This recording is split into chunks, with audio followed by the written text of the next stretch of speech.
오늘도 건강하시고 행복하세요. 구독, 좋아요, 알림 설정은 큰 힘이 됩니다. 지금 그 총구가 정확히 어딜 향하고 있는지는 압니까? 이 병장. 숨이 턱 막히는 7월의 열기가 강원도 화천의 아스팔트를 녹여버릴 듯이 내리쬐고 있었다.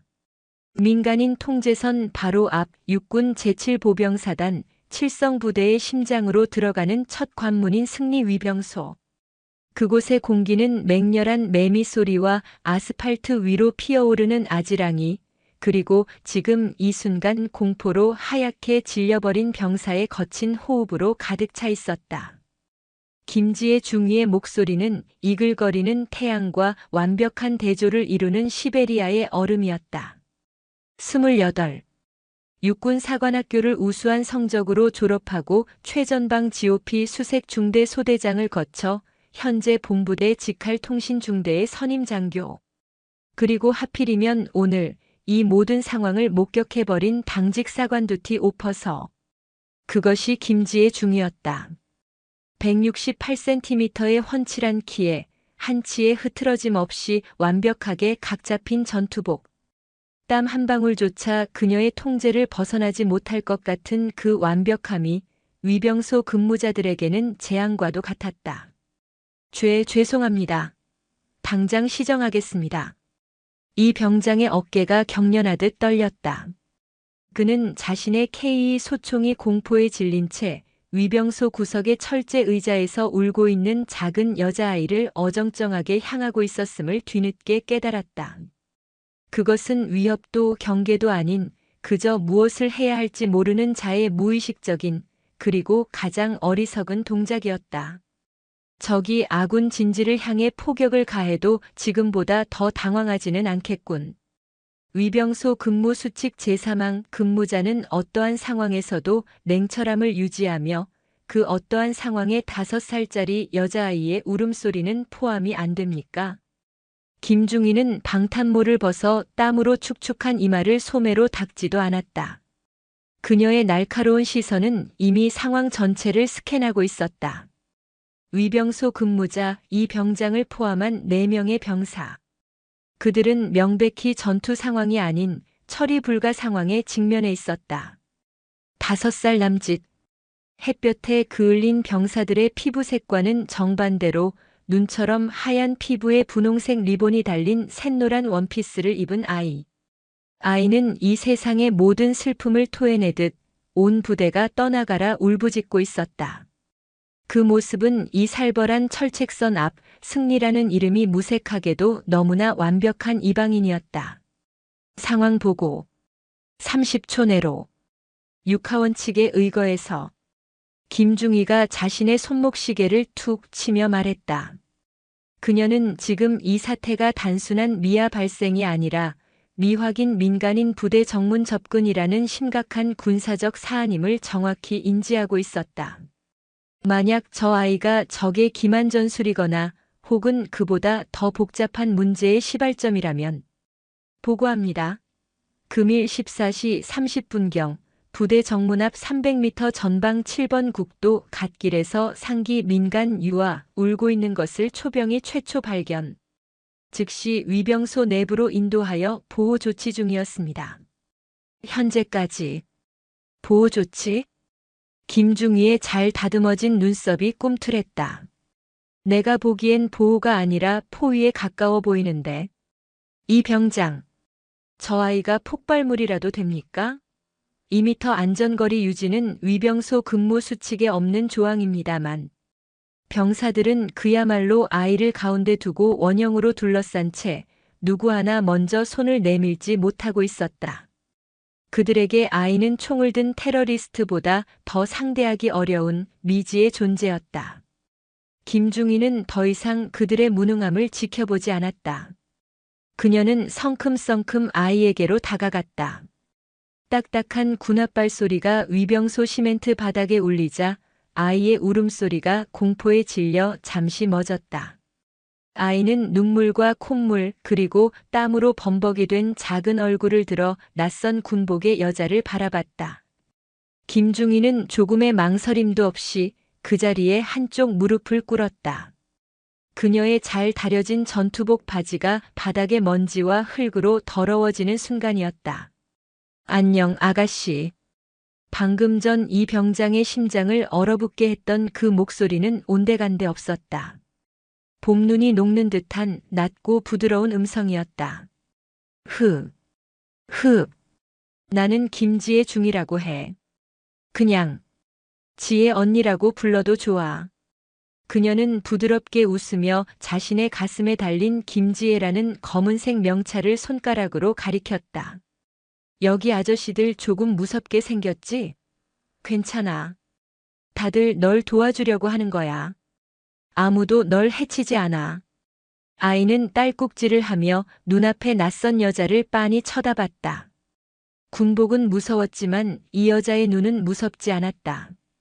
이름이 뭐야? 언니한테만 살짝 알려줄 수 있어? 한슬기. 에어. 슬기구나. 이름이 정말 예쁘다. 슬기롭다는 뜻인가? 김중희는 자신의 손수건을 꺼내려는 듯 전투복 주머니를 뒤적였다. 하지만 그녀가 가진 것이라곤 위장크림과 거친 군용 손수건 뿐이었다. 그녀는 잠시 망설이다. 그냥 자신의 전투복 소매로 아이의 뺨을 조심스럽게 닦아주었다. 거친 군복의 감촉에 아이가 살짝 움찔했지만 그녀는 아랑곳하지 않고 눈물을 닦아냈다. 슬기야, 왜 혼자 여기에 있어? 엄마랑 아빠는 어디 가셨을까? 엄마 아빠라는 단어는 언제나 이 나이대 아이들에게 가장 강력한 기폭제였다. 엄마, 아빠, 으앙, 슬기 무서워. 집에 갈래? 집에 갈 거라고. 다시금 위병소가 아이의 울음으로 진동했다. 이 병장과 병사들이 뒷걸음질 치는 것이 느껴졌다. 김중희는 그러나 한치도 물러서지 않았다. 그녀는 아이의 작은 어깨를 부드럽게 감싸 안았다. 아이는 잠시 저항하다가 낯선 군복의 품에서 조금씩 울음의 강도를 낮추기 시작했다. 그래, 집에 가야지. 당연히 가야지. 언니가 꼭 데려다 줄게. 약속해. 그녀는 아이의 눈높이를 맞춘 채 단호하지만 따뜻하게 말했다. 그러니까 언니가 슬기집을 찾을 수 있게 조금만 도와줘야 해. 슬기집이 어디야? 아파트 이름이나 동네 이름 기억나는 거 있어? 슬기는 고개를 세차게 저었다. 눈물이 사방으로 튀었다. 몰라요. 몰라. 그냥 우리 집. 큰 집이야. 큰 집. 좋아. 그럼. 엄마나 아빠 전화번호. 숫자로 된 거. 기억나는 거 없어? 10. 하고 시작하는 거. 몰라요. 모른단 말이야. 아빠 보고 싶어. 아빠. 상황은 다시 원점이었다. 김중희는 난감했다. 이대로라면 당장 화천읍내의 지구대로 인계해야 했다. 하지만 이곳은 화천 시내에서도 한참을 더 들어온 최전방. 민간 경찰이 이곳까지 오는 데는 최소 30분 이상이 소요될 터였다. 그녀는 아이의 행색을 다시 한번 꼼꼼히 살폈다. 샛노란 원피스. 자세히 보니 값비싼 수입 아동복 브랜드의 로고가 작게 박혀 있었다. 신발은 어울리지 않게 분홍색 고무 슬리퍼 한쪽만 신고 있었다. 반대쪽 발은 맨발이었다. 이상하다. 김중희의 머릿속이 빠르게 회전했다. 이 근방은 전부 군부대 아니면 민간인 통제 구역 민통선이다. 이런 아이가 혼자 돌아다닐 수 있는 곳이 아니었다. 맨발로. 관사인가? 칠성부대 장교 관사. 하지만 가장 가까운 칠성대 관사도 이곳에서 차로 10분은 가야 하는 거리였다. 5살 아이가 슬리퍼 한쪽만 신고 걸어올 수 있는 거리가 절대 아니었다. 이 병장이 눈치껏 다가와 귀에 대고 속삭였다. 중위님, 혹시 민간인 관광객 차량에서 낙오된 게 아닐까요? 당장 상급 부대 지휘 통제실에 보고를. 보고는 내가 알아서 해. 김중희는 이 병장의 말을 단호하게 잘랐다. 지금 당직 사관은 자신이었다. 모든 책임은 자신에게 있었다. 이 병장은 즉시 위병소 CCTV 30분 전 기록부터 돌려봐.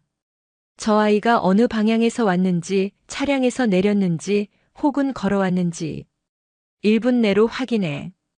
예, 알겠습니다. 이 병장이 위병소 내의 모니터로 달려갔다. 김중희는 다시 슬기에게 시선을 돌렸다. 그녀는 마지막 희망을 걸고 아이의 기억을 자극할 다른 질문을 던졌다. 슬기야, 울지 말고 잘 생각해봐. 슬기 아빠가 무슨 일 하시는지 알아? 아빠는 군인이야. 군인? 김중희의 심장이 미세하게 빨리 뛰기 시작했다. 그래, 군인. 맞아. 그럼 아빠 이름이. 아니, 아빠가 어디서 일하는지 알아? 아빠 어깨에 뭐 달고 계셔? 그때였다.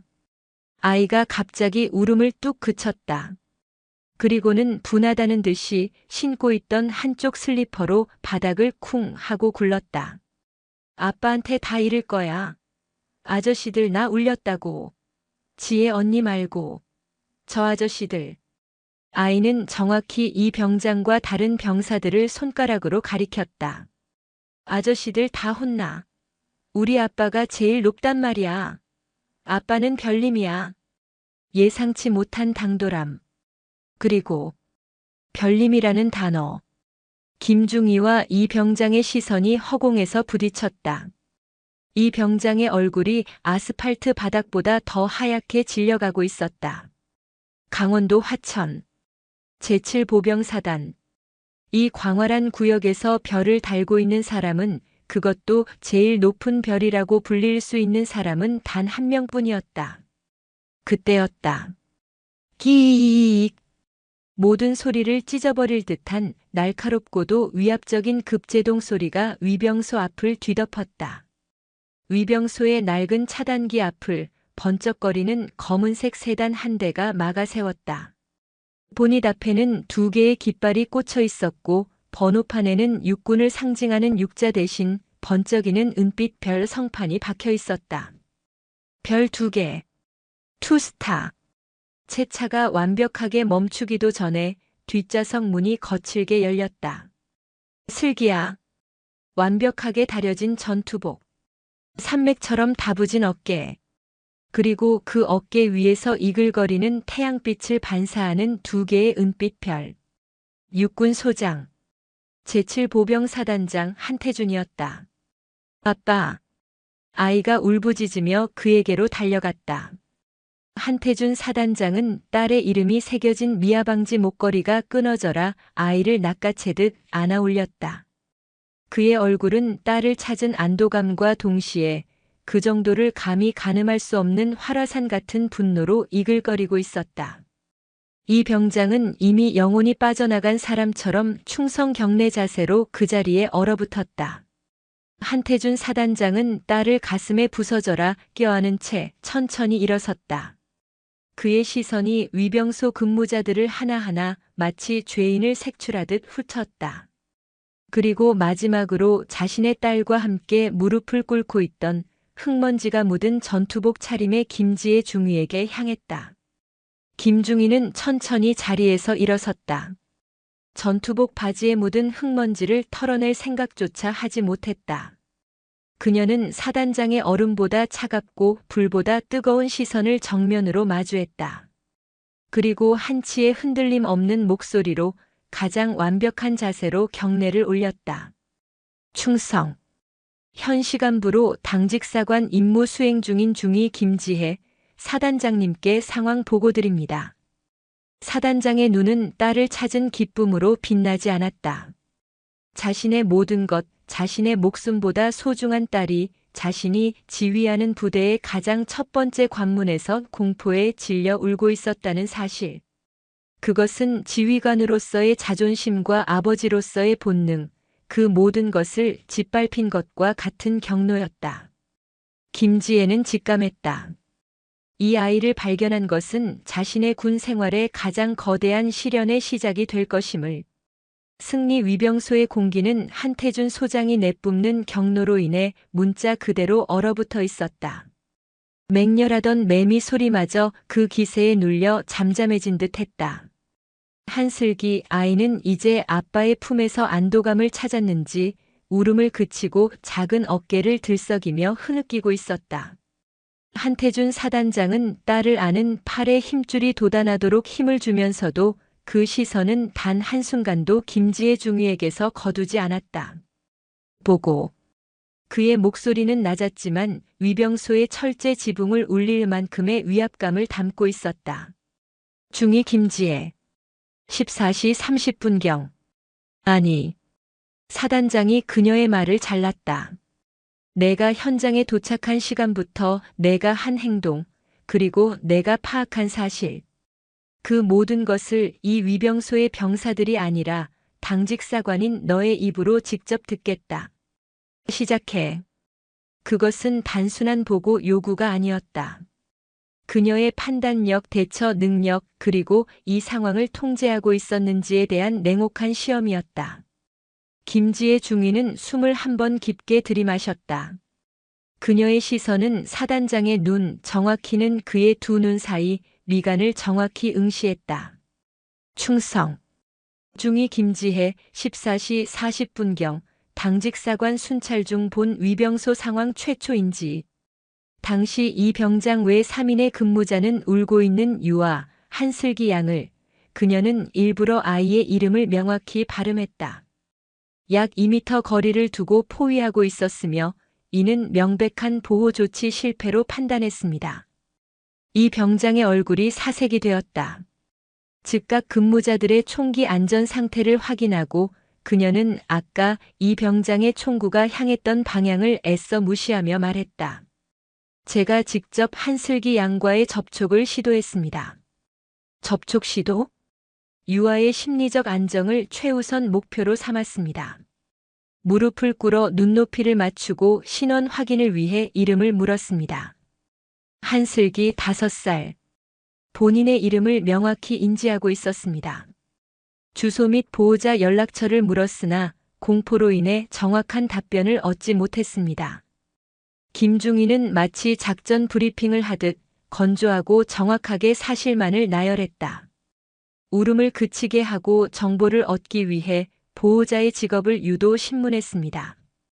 군인이라는 답변을 확보했으며 별님이라는 단어를 통해 사단장님의 자제분일 가능성을 특정했습니다. 동시에 이 병장에게는 위병소 CCTV 30분 전 기록 확인을 지시, 한슬기 양의 접근 경로 파악을 명했습니다. 그녀의 보고는 완벽했다. 군더더기가 없었다. 감정에 호소하지도 변명하지도 않았다. 그때 사단장 세단의 조수석에서 한 명의 장교가 거의 굴러나오다시피 뛰어왔다. 사단장의 부관인 오대위였다. 그는 땀으로 전투복이 흠뻑 젖어 있었다.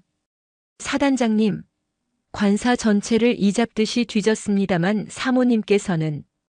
닥쳐. 한태준의 목소리에 오대위는 그 자리에 얼어붙었다. 지금 내게 중요한 것은 슬기가 어떻게 사라졌는지가 아니다. 그는 김지혜 중위를 다시 노려보았다. 어떻게 내 딸이 이 부대의 정문까지 누구의 제지도 받지 않고 도착했는지다. 바로 그 순간이었다. 중위님. 위병소 안쪽에서 모니터를 보던 이 병장이 다급하게 외쳤다. CCTV. 찾았습니다. 14시 28분입니다. 사단장의 고개가 획 돌아갔다. 김지혜는 즉시 위병소 내부의 작은 모니터로 향했다. 사단장도 딸을 부관에게 잠시 맡기지도 않은 채 그대로 안고 들어와 그녀의 어깨 너머로 모니터를 노려보았다. 화면은 흑백이었고 열기 때문에 노이즈가 심했다. 위병소 정문 앞을 비추는 1번 카메라였다.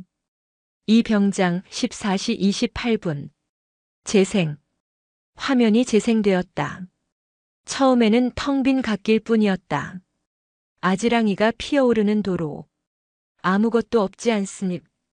오 대위가 말을 꺼내는 순간 화면의 왼쪽 하단 부대 정문에서 약 300m 떨어진 민간인 통제 선민통선 철책 안쪽, 그곳은 관광객용 평화의 길 산책로와 군사구역을 나누는 완충지대이자 사람의 발길이 거의 닿지 않는 울창한 숲이었다.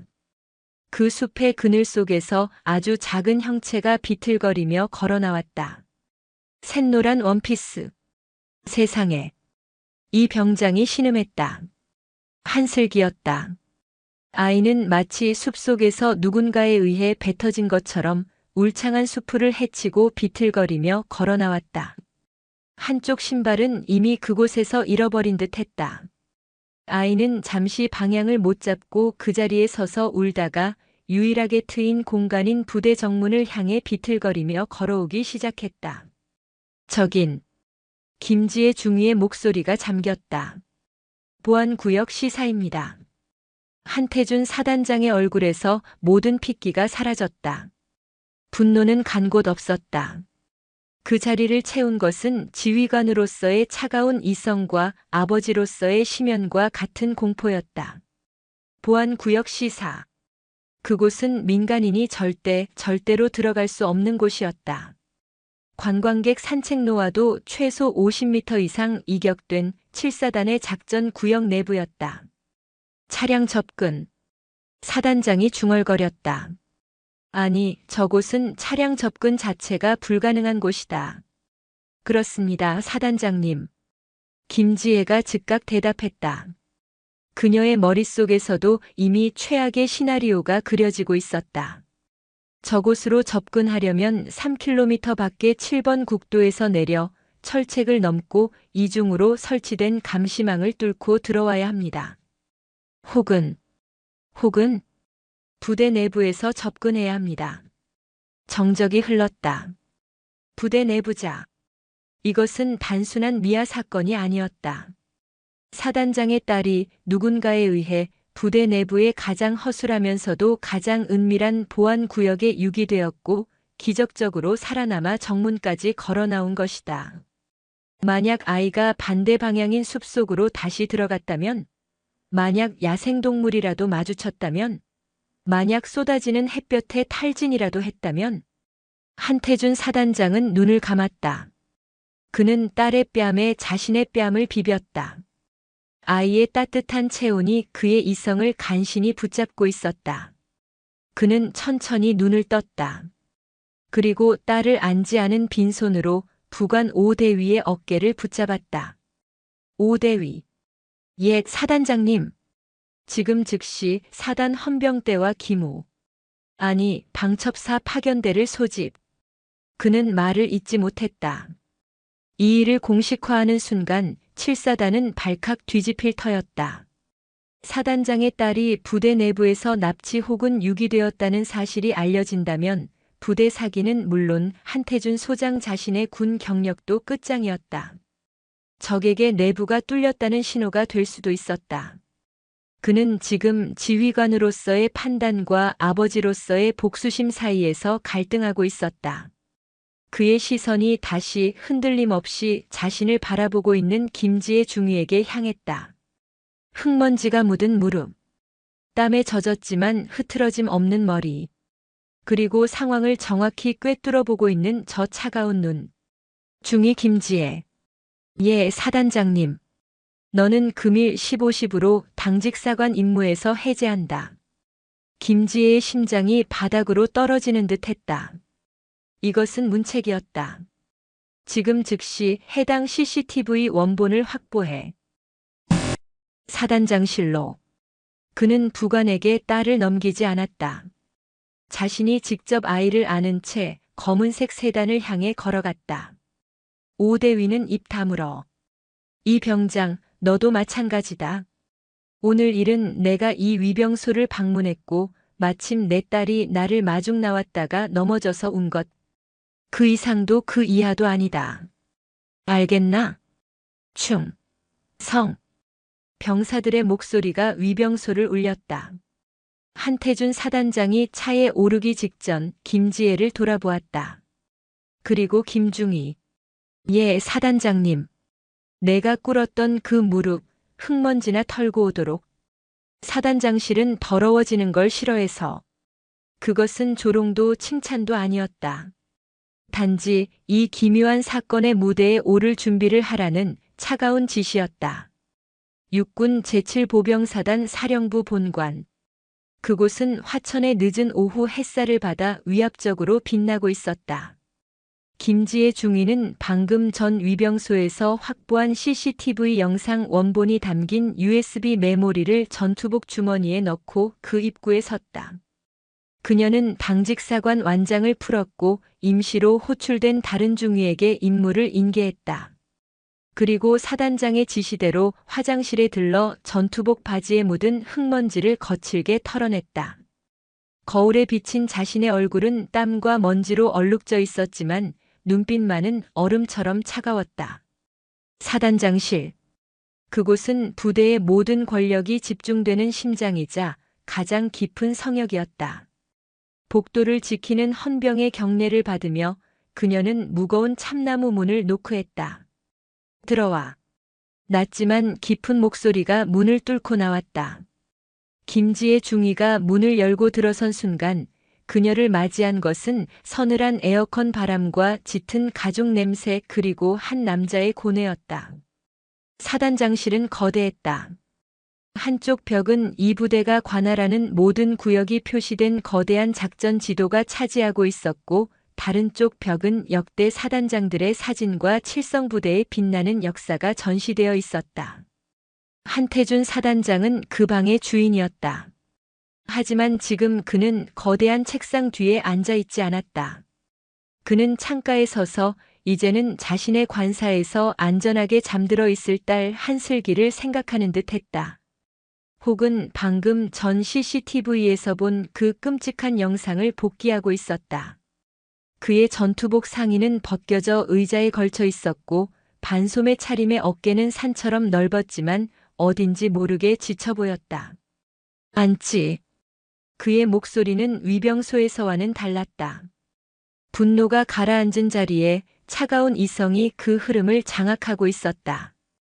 김지혜는 응접 소파가 아닌 사단장의 책상 맞은편에 있는 딱딱한 보조 의자에 각 잡힌 자세로 앉았다.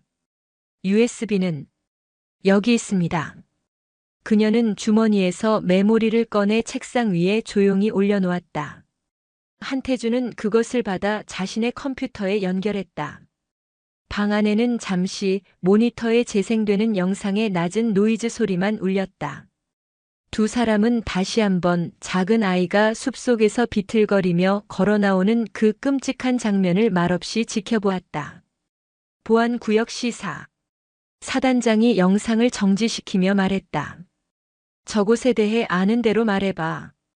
자네는 GOP 수색 중대 소대장 출신이니 저 구역을 누구보다 잘 알 테지. 그는 이미 김지혜 중위의 인사 기록을 꿰뚫어 보고 있었다. 예, 그렇습니다. 김지혜는 망설이지 않았다. 시사구역은 7번 국도와 민간인 통제선 사이에 위치한 완충지대입니다. 현재는 평화의 길 산책로 조성을 위해 일부 구간의 철책이 외곽으로 이동했지만 해당 영상이 찍힌 지점은 여전히 작전 구역 내부입니다. 특이점은 두 가지입니다. 첫째, 지형이 험하고 수풀이 울창해 주간 감시에도 사각지대가 존재합니다. 둘째, 바로 그 점 때문에 야간 침투 훈련이나 특작부대 모의 침투 시 자주 이용되는 루트이기도 합니다. 한태준의 눈이 빛났다. 특작부대라. 하지만 김지혜가 말을 이었다. 그 어떤 훈련도 사전에 사단 지휘 통제실의 보고 없이 이루어지지 않습니다. 만약 오늘 그곳에서 훈련이 있었다면 제가 당직사관으로서 모를 리가 없습니다. 그렇다면 결론은 하나군. 사단장이 자리에서 일어나 벽을 가득 메운 거대한 작전 지도로 걸어갔다. 그는 손가락으로 시사구역을 정확히 짚었다. 외부의 적 혹은 내부의 배신자. 그의 목소리는 조용했지만 그 안에 담긴 분노는 용암처럼 뜨거웠다. 김중희. 나는 지금 두 가지 갈림길에 서 있네. 하나는 이 일을 공식화하는 걸세. 헌병대와 방첩사를 총동원해서 이 부대를 이잡듯이 뒤지는 거지. 범인은 잡을 수 있을 거야. 하지만 그 과정에서 7사단은 만신창이가 될 걸세. 사단장의 딸이 납치당했다는 소문이 돌면 부대원들의 사기는 바닥을 칠 거고 적들은 이 순간을 축제처럼 즐기겠지. 그는 돌아섰다. 그의 눈은 김지혜를 향하고 있었다. 그리고 다른 하나는 비공식적인 방법일세. 김지혜는 대답하지 않았다. 그녀는 그가 무슨 말을 하려는지 이미 알고 있었다. 자네 위병소에서 내 딸에게 무릎을 꿇더군. 임무였습니다. 아니, 임무가 아니었어. 이 병장은 공포에 질려 총구조차 관리하지 못했지. 하지만 자네는 달랐어. 그 아이를 위협이 아닌 보호 대상으로 즉각 인지했네. 그리고 내 앞에서 자신의 판단과 행동을 단 하나도 숨기지 않고 정확히 보고했지. 한태준은 자신의 책상으로 돌아와 앉았다. 그는 김지혜의 인사기록 파일을 모니터에 띄웠다. 김지혜 중위, 육사 수석 졸업, GOP 수색 소대장, 특급 전사, 완벽한 군인이야. 하지만 내가 지금 자네에게 맡기려는 건 그런 완벽한 군인의 임무가 아닐세. 그는 모니터를 껐다. 이건 명령이 아니야. 명령으로 할 수 있는 일도 아니지. 이건 내 개인적인 부탁이네. 아버지로서 그리고 이 부대를 지켜야 하는 지휘관으로서. 김중희 자네에게 내 딸을 그 숲에 데려다 놓은 놈을 찾아. 공식적인 수사망이 움직이기 전에. 내가 왜 이 일을 자네에게 맡기려 하는지 아나? 모르겠습니다. 자네는 이 부대에 빚이 없어. 복잡한 인맥도 정치적인 라인도 없지. 그저 자네의 능력과 원칙만으로 여기까지 왔어. 그래서 믿을 수 있네. 내 사람이 아니라 자네 자신을 위해 일할 테니까. 그것은 엄청난 신뢰이자 동시에 가장 위험한 독배였다. 김지혜는 천천히 일어섰다. 그녀는 사단장의 책상 앞에 서서 다시 한번 가장 완벽한 자세로 경례를 붙였다. 사단장님, 저는 군인입니다. 알고 있네. 군인은 명령에 따릅니다. 하지만 지금 사단장님께서는 제게 부탁을 하셨습니다. 한태준의 얼굴에 찰나의 실망감이 스쳤다. 그녀가 거절하리라 생각한 것이다. 따라서 저는 이 부탁을 명령으로 간주할 수 없습니다. 김지혜는 경례를 내렸다. 하지만 저는 오늘 보안구역 시사에서 발생한 명백한적 침투 혹은 내부 기밀 유출 정황을 포착한 당직 사관입니다. 이는 제 개인적인 감정이나 사단장님의 부탁과는 무관하게 반드시 진상이 규명되어야 할 중대한 안보 사안입니다. 그녀의 눈이 사단장의 눈을 정면으로 꿰뚫었다. 제게 무엇을 원하십니까? 한태준 사단장의 입가에 아주 희미한 미소가 번졌다.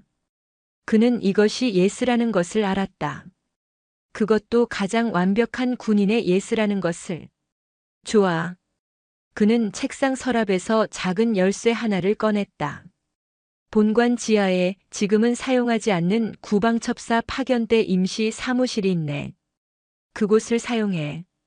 자네에게는 48시간을 주겠네.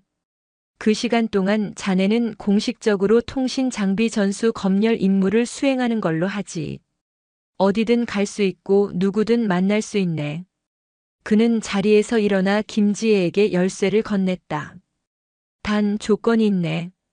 48시간 후에도 범인을 특정하지 못하면 나는 이 일을 공식화할 걸세. 그리고 자네는 이 일에 대해 아무것도 모르는 거야. 오늘 나와 나눈 이 모든 대화는 없었던 일이 되는 걸세.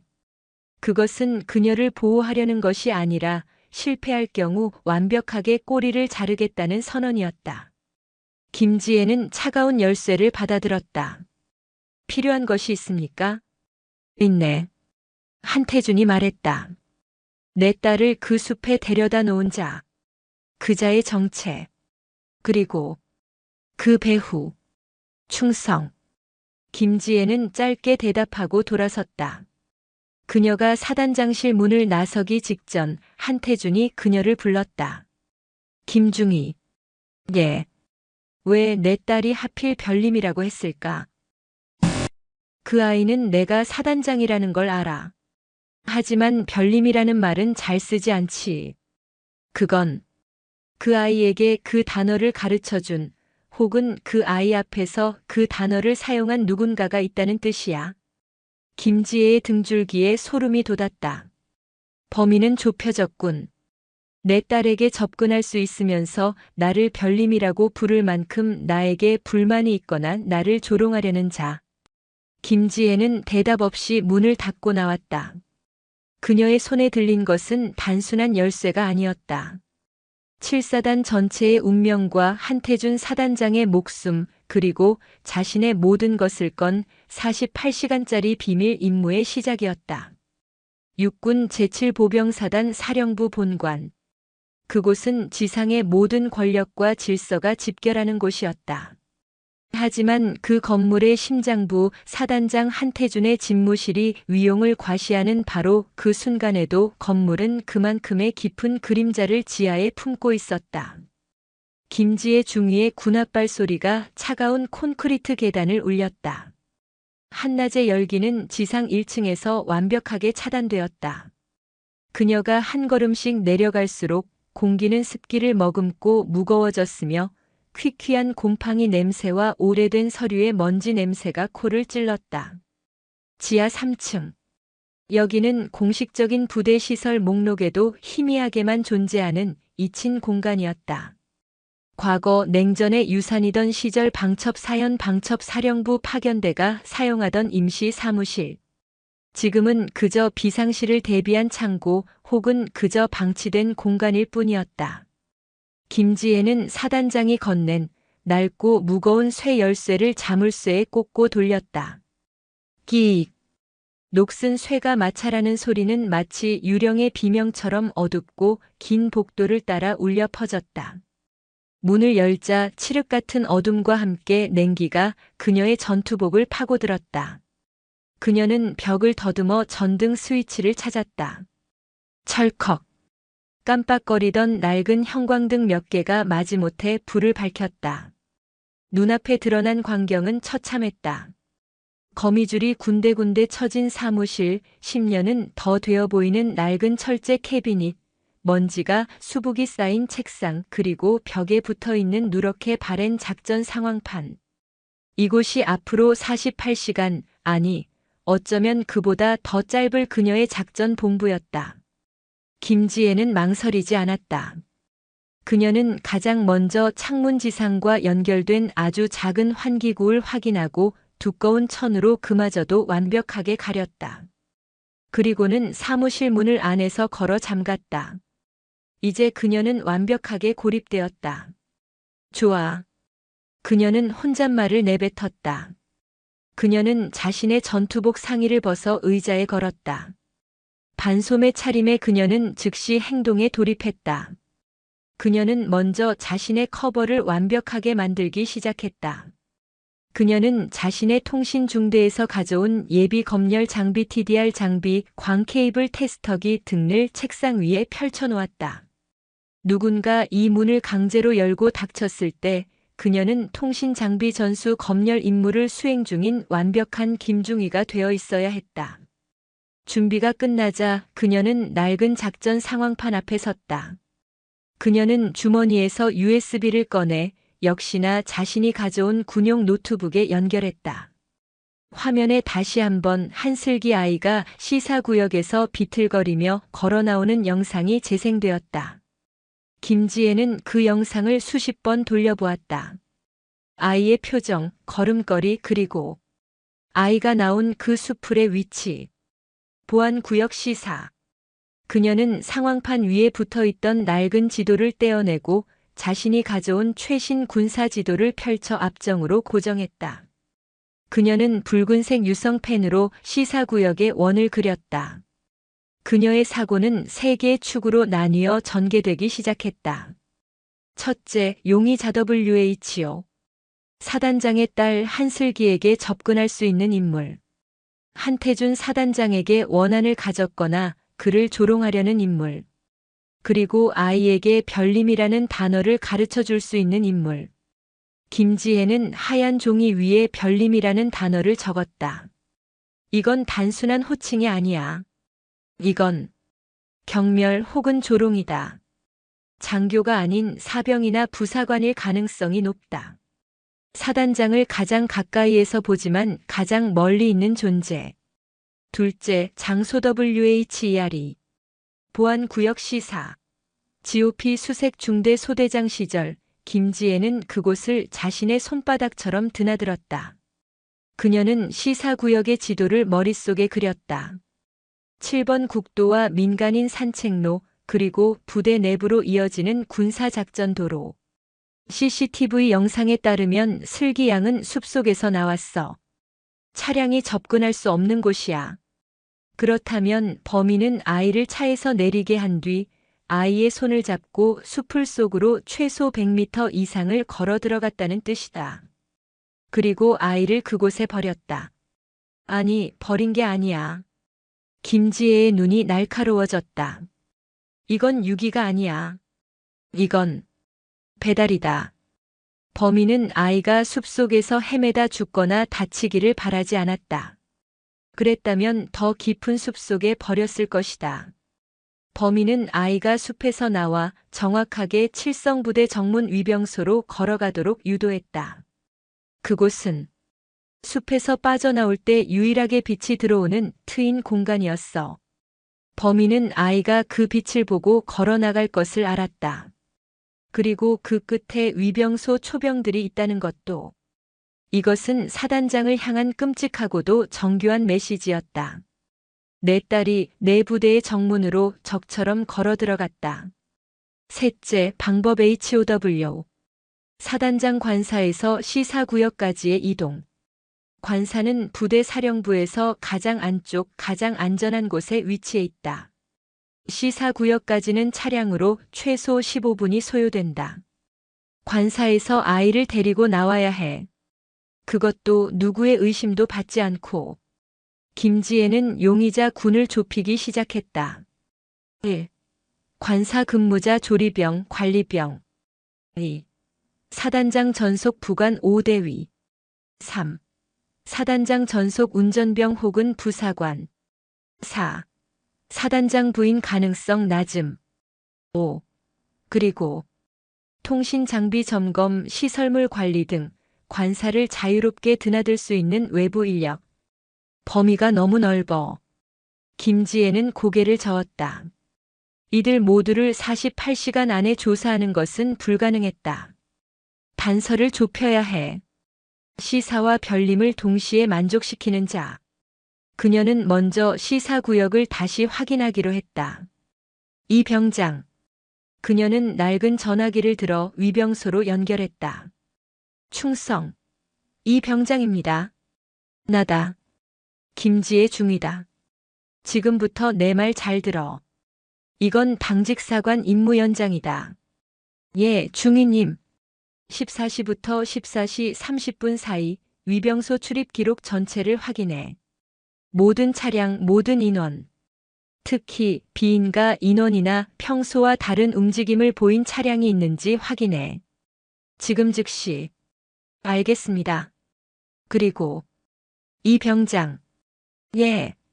오늘 일은 못 본 거다. 충성. 전화를 끄는 김지혜는 다시 지도 앞으로 돌아왔다. 시사구역.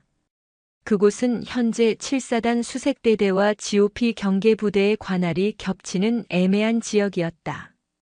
특히 야간 침투 훈련 루트. 김지혜는 인사 기록을 뒤질 수 없었다. 그녀가 가진 것은 그녀의 머리와 그녀에게 주어진 통신 장비 점검이라는 합법적인 칼뿐이었다. 그녀는 수화기를 다시 들었다. 이번에는 수색대대 통신소대였다. 수색대대 통신소대장입니다. 나 김지혜 중이다. 본부대 통신중대. 지금 사단장님 지시로 전 부대 통신망 긴급 점검 중이다. 충성. 무슨 일이십니까? 자네 부대 시사구역 담당하는 경계 초소 있지. 거기 감시 장비랑 연동된 광 케이블 최근에 문제 없었나? 시사 말씀이십니까? 거긴 원래 좀 음영 지역이긴 합니다만 최근 특이 사항은 없었습니다. 얼마 전 TOD 열상 감시 장비 신형으로 교체하면서 케이블도 새로 포설했습니다. 신형 교체? 언제? 약 2주 전입니다. 누가 했지? 본부대 지원이었나? 아닙니다. 그게 원래 우리 대대 장비반에서 해야 하는데 이번 건은 사단 직할 수색대대 장비 NCO가 직접 와서 설치하고 테스트까지 마쳤습니다. 워낙 신형 장비라 자기가 직접 해야 한다고 하더군요. 김지혜의 심장이 차갑게 뛰기 시작했다. 그 NCO 이름이 뭔가? 잠시만. 기록 찾아보겠습니다. 아, 여기 있습니다. 수색대대 특수장비반 조현철 중사입니다. 조현철 중사. 예. 아주 유능한 사람입니다. 맥가이버입니다, 완전. 이번에도 자기가 새로 세팅하면서 TOD 감시 각도가 좀 더 넓어졌다고. 알았다. 수고해. 김지혜는 전화를 끊었다. 조현철 중사. 그녀는 하얀 종이 위에 그 이름을 적었다. 그녀는 즉시 자신의 군용 노트북으로 내부망에 접속했다. 통신 장비 점검 권한으로는 하급 부사관의 인사 기록을 열람할 수 없었다. 젠장. 그녀는 다시 사단장실 비서실로 전화를 걸었다. 충성. 사단장실입니다. 나 김지혜 중이다. 사단장님께서 지시하신 통신 장비 전수 검열 관련해서 수색대대 조현철 중사와의 협조가 필요하다. 지금 당장 조 중사의 개인 연락처와 현재 위치 파악해서 내 선으로 돌려줘. 그녀는 사단장님의 지시라는 말을 무기처럼 사용했다. 몇 분 뒤 전화가 울렸다. 조현철 중사입니다. 나 김지혜 중이다. 충성. 무슨 일이십니까? 조 중사의 목소리는 약간 낮고 경계심이 서려 있었다. 지금 자네 위치가 어딘가? 내가 통신 장비 관련해서 물어볼 게 있어서. 지금 시사구역 근처 GOP 철책선 보수 작업 지원 나와 있습니다. 김지혜의 눈이 빛났다. 시사구역. 좋아. 마침 잘 됐군. 나도 지금 그 근처 순찰 중이다. 자네가 2주 전에 설치했다는 그 신형 TOD 감시 로고 좀 확인해야겠다. 30분 뒤 시사 섹터 초입 군사도로에서 보지. 예? 지금 말입니까? 그건 제 담당이. 사단장님 지시다. 김지혜는 전화를 끊어버렸다.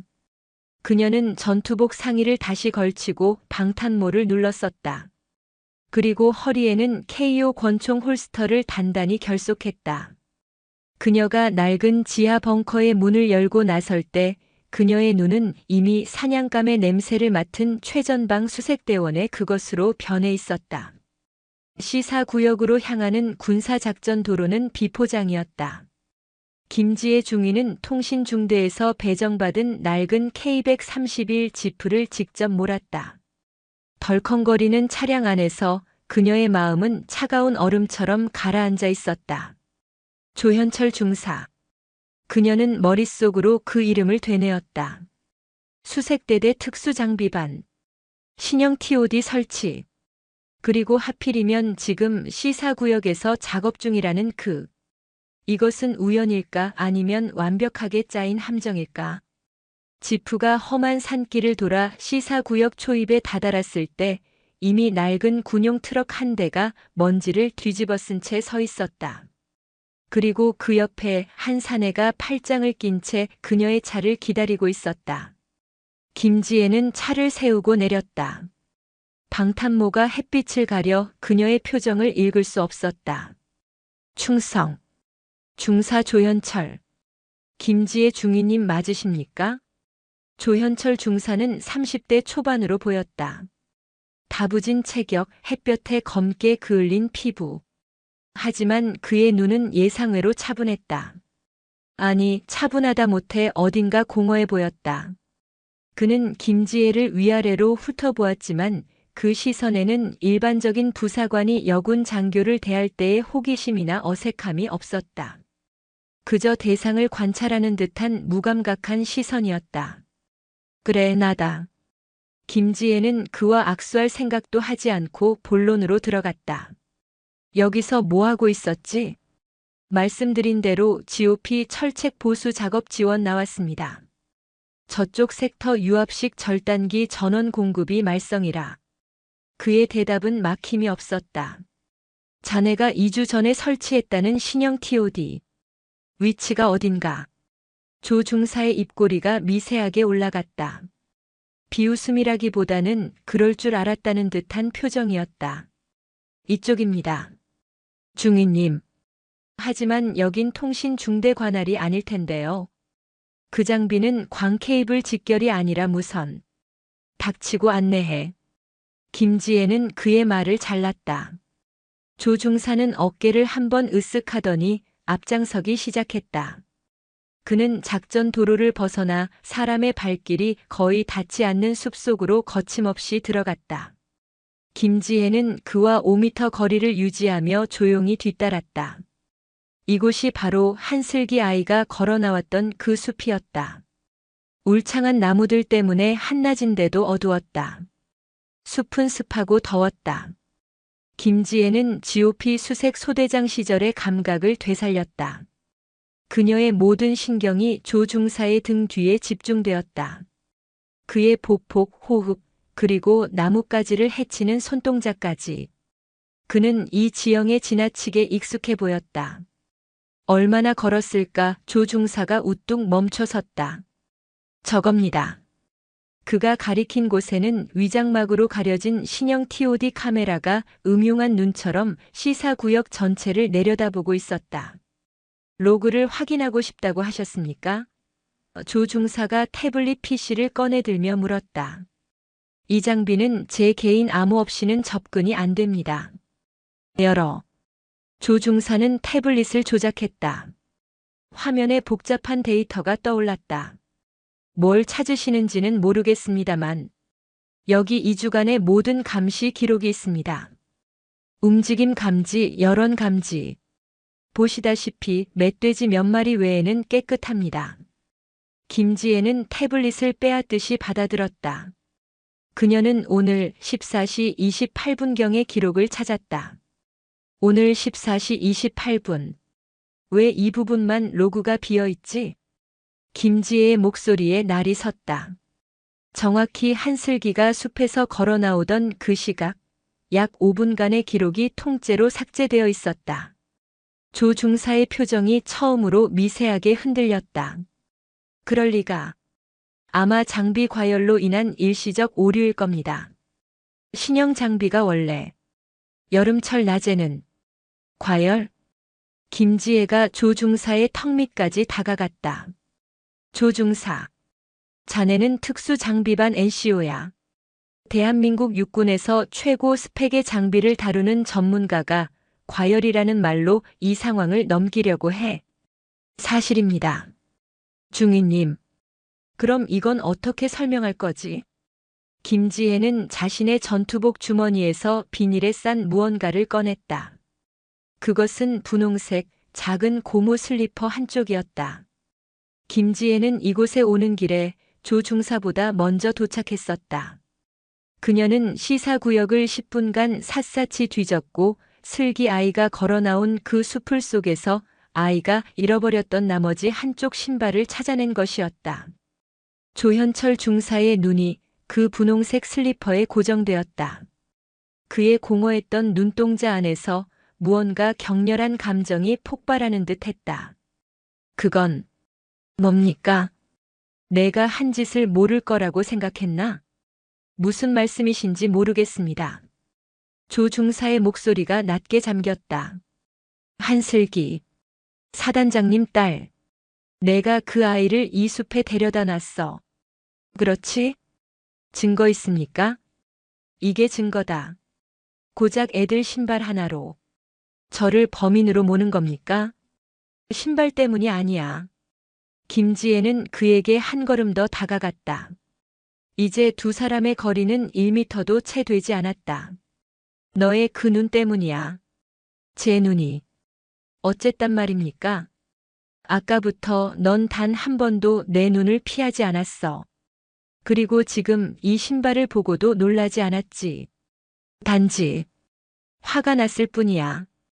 김지혜의 손이 허리에 찬 권총 손잡이로 향했다. 왜 그랬지? 사단장님께 무슨 원한이라도 있나? 조 중사는 대답 대신 고개를 숙이고 픽 하고 웃었다. 그 웃음소리는 숲속의 새들을 모두 날아가게 할 만큼 섬뜩했다. 그가 다시 고개를 들었을 때 그의 눈은 붉게 충혈되어 있었다. 원한? 그가 김지혜를 향해 소리쳤다. 원한이라고 했습니까? 중위님 같은 육사 출신 엘리트 장교님은 모르시겠지. 그 별님 때문에, 그 잘나신 한태준 사단장님 때문에 내 동생이 죽었어. 김지혜의 몸이 그 자리에 얼어붙었다. 동생? 내 동생. 조현수 하사. 작년에 여기 시사구역 야간 훈련 때 지뢰를 밟았지. 하지만 군에서는 뭐라고 했는지 알아? 조 중사는 울부짖듯 말했다. 단독 행동 중 발생한 안전사고. 훈련 규정 미준수. 내 동생은 그저 별님의 완벽한 훈련 성과 보고서를 위해 무리하게 투입되었다가 죽은 개죽음이었어. 그런데 그 자식은 내 동생 장례식장에도 오지 않았어.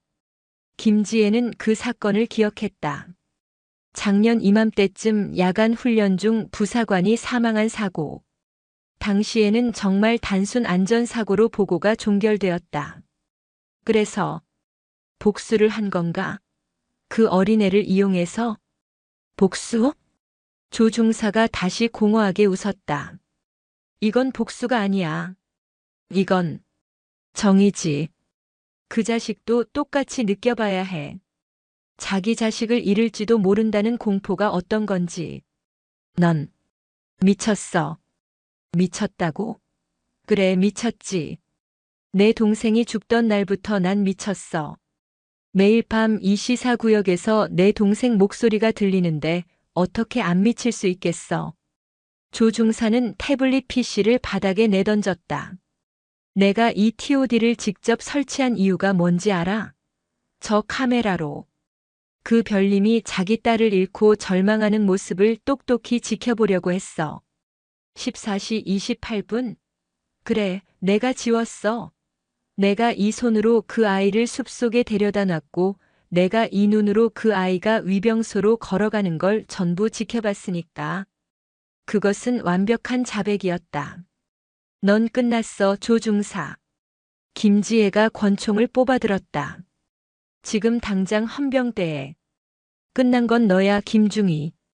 조 중사가 자신의 전투복 상의를 찢듯이 열어젖혔다. 그의 가슴에는 군용 폭약시사의 덕트 테이프로 칭칭 감겨 있었다. 그리고 그의 손에는 기폭 장치대 토네이터가 들려 있었다. 내 동생이 여기서 죽었지. 나도 여기서 죽을 거야. 그의 눈은 더 이상 분노가 아닌 모든 것을 체념한 자의 광기로 번들거리고 있었다. 그리고 너도 같이 가줘야겠어. 사단장님의 충실한 개. 김지혜는 조 중사를 겨누고 있었지만 방아쇠를 당길 수 없었다. 여기서 총을 쏘는 순간 자신도 함께 폭사할 것이었다. 왜 슬기 양을 별님이라고 부르도록 가르쳤지? 김지혜는 이 절체절명의 순간에도 마지막 퍼즐 조각을 맞추려 했다. 그건 조 중사가 비릿하게 웃었다. 그 별님이라는 단어가 그 자식의 어깨에 달린 그 역 같은 계급장이 얼마나 많은 사람들의 피눈물로 만들어진 건지 그 어린 딸이라도 알아야 할 것 같아서. 시사구역의 숲속. 두 사람 사이의 거리는 불과 5미터. 시간은 멈췄고 공기는 폭발 직전의 화약 냄새로 가득 찼다. 김지혜 중위의 호흡은 완벽하게 통제되고 있었다. 그녀의 눈은 조현철 중사의 손에 들린 기폭 장치와 그의 광기 어린 눈을 0.5초 간격으로 오갔다. 조 중사. 멈춰. 그녀의 목소리는 총구만큼이나 차가웠다. 하지만 조 중사는 이미 이성의 강을 건넌 뒤였다. 멈추라고? 내 동생은 멈추고 싶어도 멈출 수가 없었어. 그 지뢰가 터지는 순간에도 충성을 외쳤을 내 동생 생각하면 난 여기서 멈출 수가 없어. 내 동생의 죽음이 안타깝다는 건 이해한다. 하지만 그건 사단장님 개인의 잘못이 아니라고. 지휘관의 책임은 하늘과 같다고 배운 내년이. 조 중사가 기폭 장치를 움켜쥔 손의 엄지손가락을 기폭 스위치 위로 가져갔다. 이 시사 위력이 얼마나 되는지 알아? 우리 둘이 형체도 없이 사라지기엔 아주 충분해. 김지혜는 지금 두 가지 선택지 앞에 놓여 있었다. 첫째, 방아쇠를 당긴다. 조 중사를 즉시 사살하지만 그가 죽기 직전 스위치를 누르는 것을 막지 못할 수도 있다. 결과는 공멸.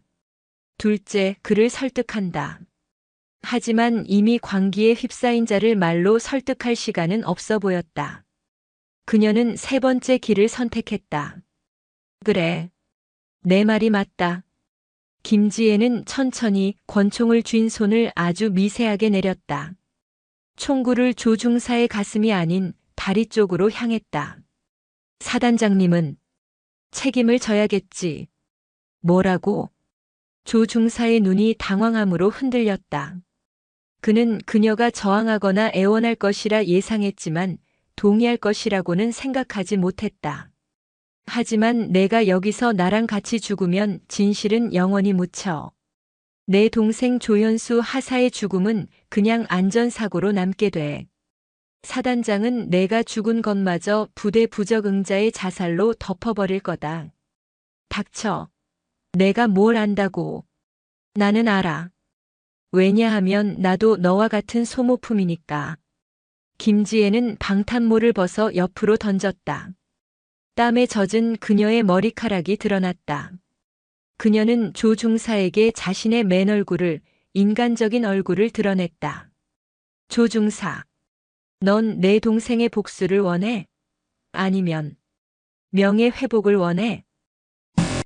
그게 무슨... 내가 지금 여기서 터지면 넌 그냥 사단장 딸을 유괴한 미치광이 테러범일 뿐이야.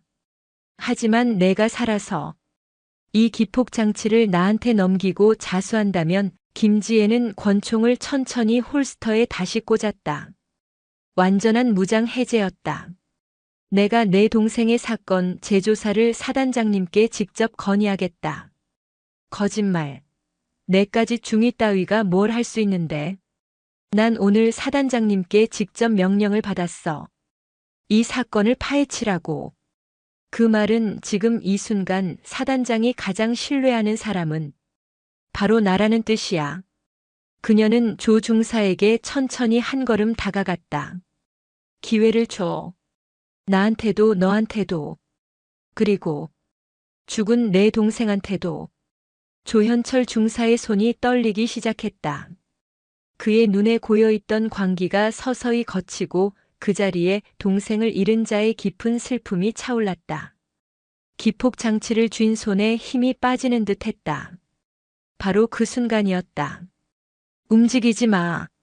숲의 정적을 깨고 수십 개의 군합발 소리와 함께 외침이 들려왔다. 숲의 사방에서 검은색 특수 방탄복과 방탄방패로 무장한 헌병 특수임무대 SDT 대원들이 쏟아져 나왔다.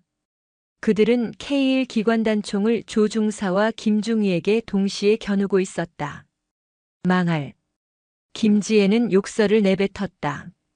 조현철 중사. 손에 든 거 당장 내려놔. 투항하라. 조 중사의 눈이 다시 절망과 분노로 이글거렸다. 그는 김지혜에게 속았다고 생각했다. 내년이 날 함정에 빠뜨렸구나. 아니야. 난 부르지 않았어. 다 똑같은 놈들이야. 조 중사는 김지혜가 아니라 자신들을 포위한 SDT 대원들을 향해 기폭 장치를 들어 올렸다. 오지 마. 다 같이 죽는 거야. 상황은 최악으로 치닫고 있었다. 저격수. 준비. SDT 팀장의 다급한 외침이 들렸다. 쏘지 마. 김지혜가 소리쳤다. 폭탄이다. 쏘면 다 죽어. 김중희. 즉시 그 자리에서 이탈해. 안 돼. 내가 설득할 수 있어. 김지혜는 다시 조 중사를 바라보았다. 그는 이미 모든 희망을 놓은 듯 했다. 조 중사. 날 봐. 날 믿어. 마지막 5초야. 내가 스위치를 누르면 모든 게 끝나. 하지만 버티면 내가 시작하게 만들게. 5. 김지혜는 천천히 숫자를 세기 시작했다.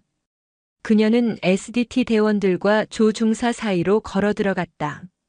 4. 중위님, 위험합니다. 3. 그녀는 조 중사의 눈앞까지 다가갔다. 이제 그녀가 조 중사의 인간 방패가 된 셈이었다. 저격수는 쏠 수 없었다. 2. 그녀는 조 중사의 손을 바라보았다. 땀으로 젖은 떨리는 손. 내 동생 이름이 현수라고 했지. 조 중사의 어깨가 들썩였다. 1.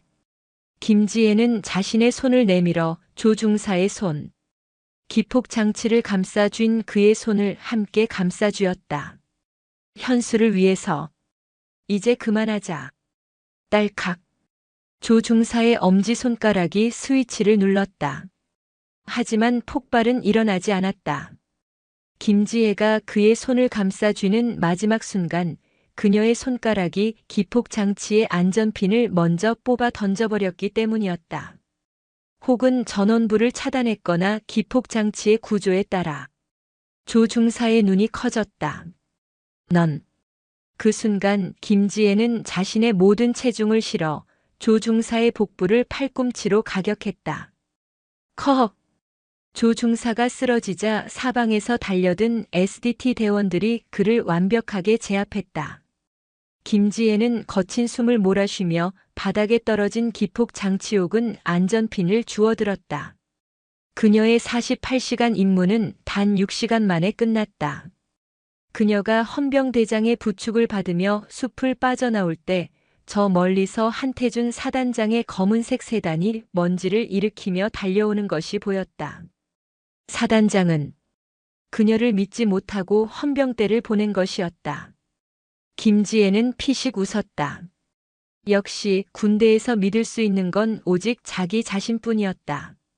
먼지를 일으키며 달려온 검은색 성판 세단이 헌병 특임대 SDT의 방탄 방패 앞에서 급히 멈춰섰다.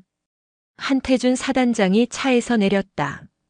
그는 막 제압당한 조현철 중사와 그를 둘러싼 SDT 대원들, 그리고 그 중심에서 모든 상황을 끝낸 듯 써 있는 김지혜 중위를 번갈아 보았다. 그의 얼굴에는 안도감이 아닌 복잡 미묘한 확인의 빛이 스쳤다. 상황 종료된 건가?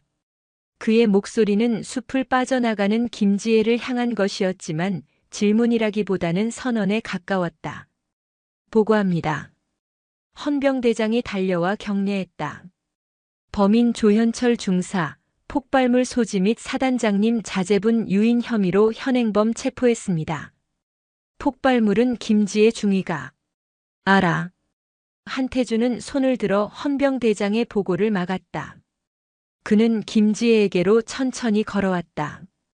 그녀의 전투복은 땀과 흙으로 범벅이었고 방탄모를 벗은 머리카락은 땀에 젖어 있었다. 김중희. 예, 사단장님. 수고했다. 그것이 전부였다. 어떻게 알았나, 무슨 일이 있었나, 왜 헌병대를 불렀나에 대한 설명은 없었다. 김지혜는 이가 시릴 정도로 입술을 깨물었다. 그녀의 손에는 아직도 기폭 장치에서 뽑아낸 안전핀의 차가운 감촉이 남아있는 듯 했다. 사단장님. 김지혜가 그를 정면으로 바라보았다. 말해. 저를. 믿지 못하셨습니까? 그것은 하극상에 가까운 당돌한 질문이었다. 주변의 공기가 순간적으로 얼어붙었다. 헌병대장의 얼굴이 하얗게 질렸다. 한태준 사단장은 그러나 표정 하나 바꾸지 않았다. 믿었다. 그렇다면 이 헌병대는 김중희 사단장의 목소리가 낮아졌다. 자네가 조현철과 접선한 이후 30분간 통신이 두절됐어. 자네는 통신 점검이라는 명목으로 나갔지. 내가 만약 자네의 독단적인 행동을 묵인하고 자네가 그 폭탄과 함께 시사구역에서 산화했다면 나는 지휘관으로서 무슨 책임을 져야 하지? 그의 말은 논리정연했다. 나는 자네를 믿었네. 하지만 자네가 만날 상황은 믿지 않았어. 그래서 안전망을 보낸 거다. 자네가 실패했을 경우를 대비한 것이 아니라 자네가 성공한 이유를 보장하기 위해서. 그것은 완벽한 지휘관의 논리였다. 하지만 김지혜의 귀에는 결국 자신이 거대한 체스판 위의 말에 불과했다는 선언처럼 들렸다. 복귀하지. 사단장은 더 이상 질문을 허락하지 않고 돌아섰다. 사단장실로 돌아오는 길 지프차 안은 숨막히는 침묵으로 가득 찼다. 김지혜는 조수석에서 시사구역의 흙먼지가 묻은 전투화를 바라볼 뿐이었다. 그녀의 48시간 임무는 6시간 만에 끝났다. 범인을 잡았고 사단장의 딸은 안전했다. 모든 것이 완벽하게 해결되었다.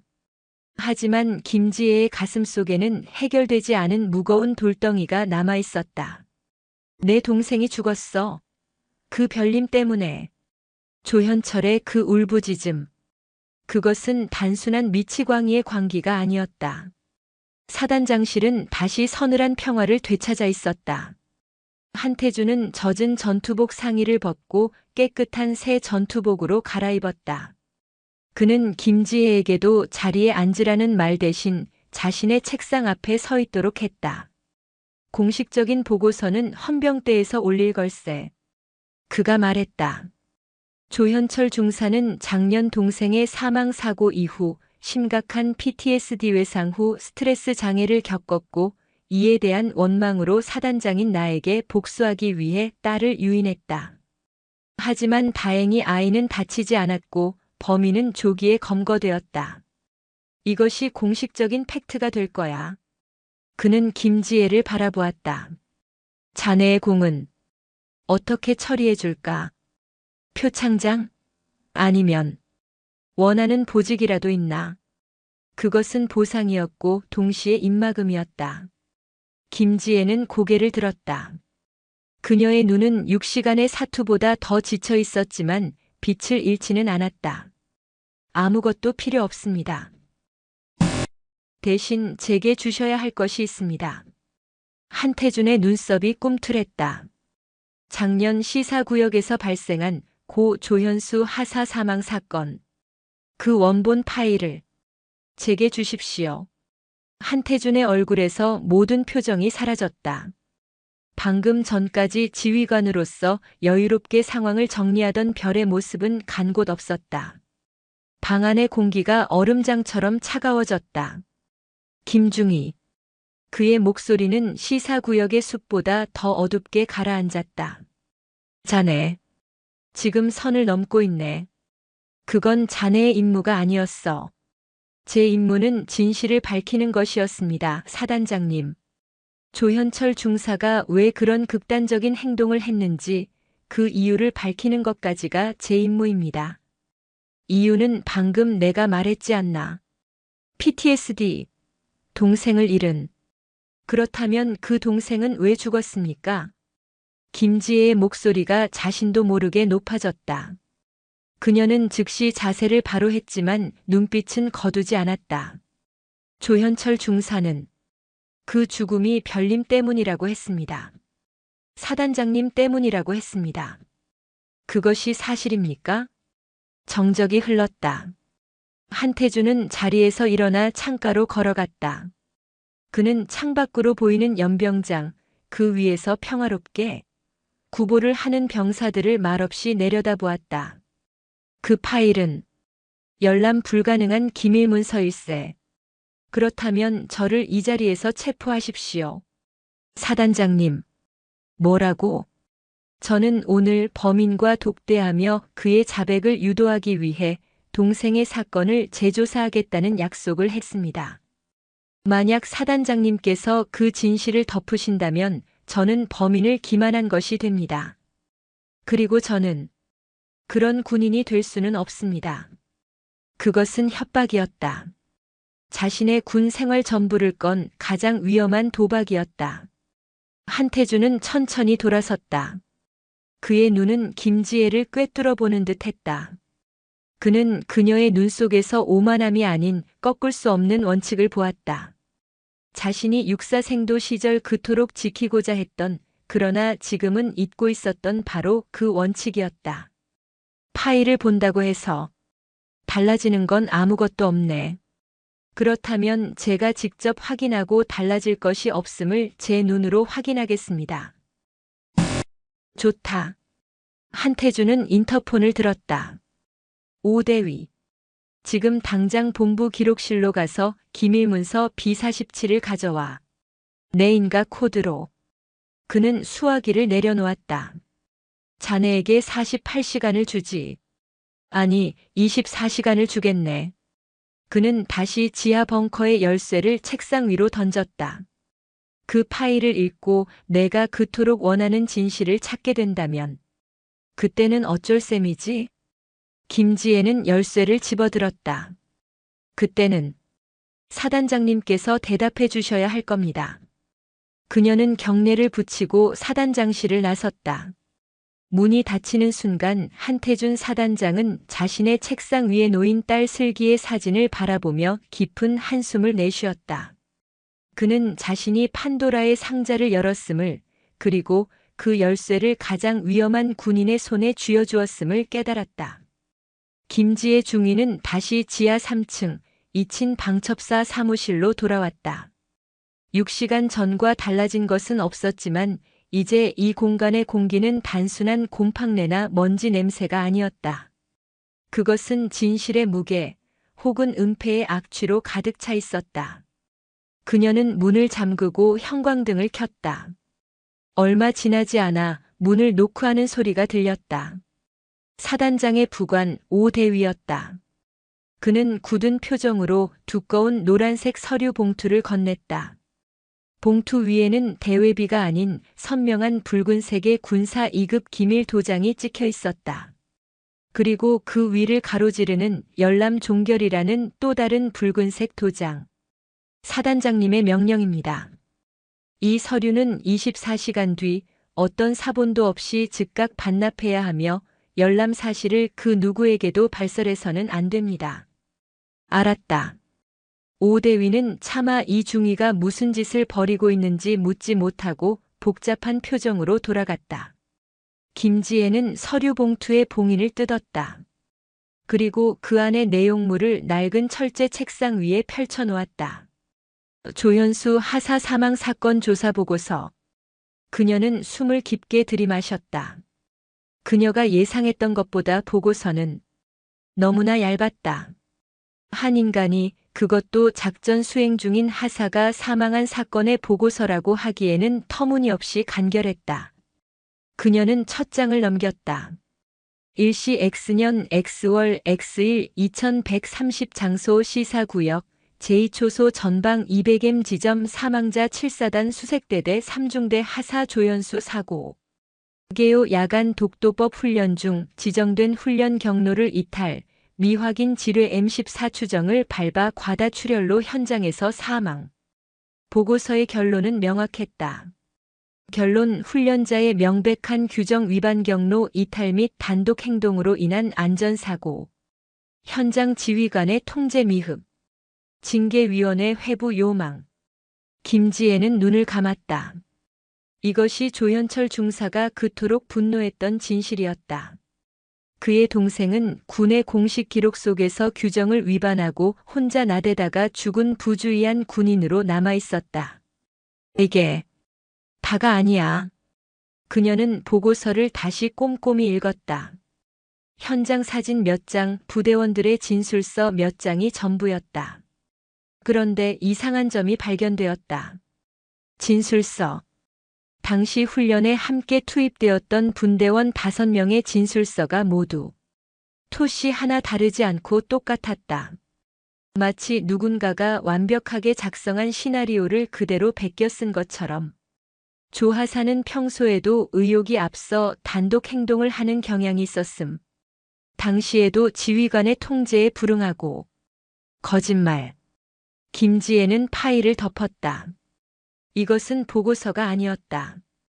이것은 시나리오였다. 그녀는 작전 상황판에 붙어있던 지도를 다시 바라보았다. 야간 독도법 훈련. 시사구역은 지뢰 미확인 지대논 마인필드 에리어는 아니지만 유실 지뢰가 발견되는다. 그런 곳에서 야간에 독도법 훈련을 한다. 그것도 하사 한 명을 통제하지 못해서. GOP 소대장 출신인 내가 봐도 이건 말이 안 돼. 그녀는 파일의 가장 마지막 장, 이 보고서를 최종 승인한 지휘관의 서명을 확인했다. 작전 참모 대령 한태준. 그녀의 심장이 쿵 하고 내려앉았다. 당시 사단장이 아니라 이 부대의 작전 참모. 그는 이 사건의 결재권자였다. 그렇다면 조현철이 말한 별님은 현재의 사단장이 아니라 당시의 작전 참모, 즉 이 사건을 안전사고로 덮어버린 한태준 대령을 향한 원망이었다. 왜 덮었을까? 김지혜는 낡은 전화기를 들었다. 그녀는 수색대대 그 중에서도 가장 오랫동안 복무한 주임원 사실로 전화를 걸었다. 충성. 7사단 수색대대 주임원 사실입니다. 수고하십니다. 본부대 김지혜 중위입니다. 아, 김중위님. 조 중사건은 정말 그거는 나중에 이야기하죠, 주임원사님. 지금 작년에 있었던 조현수 하사건 때문에 전화드렸습니다. 수화기 너머로 침묵이 흘렀다. 주임원사님? 김중위. 그거 이미 끝난 일이야. 왜 다시 들추는 건가? 목소리가 차가웠다. 끝나지 않았기 때문입니다. 주임원사님은 조 하사가 어떤 군인이었는지 아시지 않습니까? 알지. 알다마다. 내 새끼였는데. 주임원사의 목소리가 잠겼다. 현수는 그렇게 규정이나 어길 놈이 아니었어. 그 누구보다 성실하고 오히려 너무 FM이라 답답할 정도였지. 그렇다면 보고서는 거짓이었군요. 김중희. 주임원사가 그녀의 말을 끊었다. 내가 조언 하나 하지.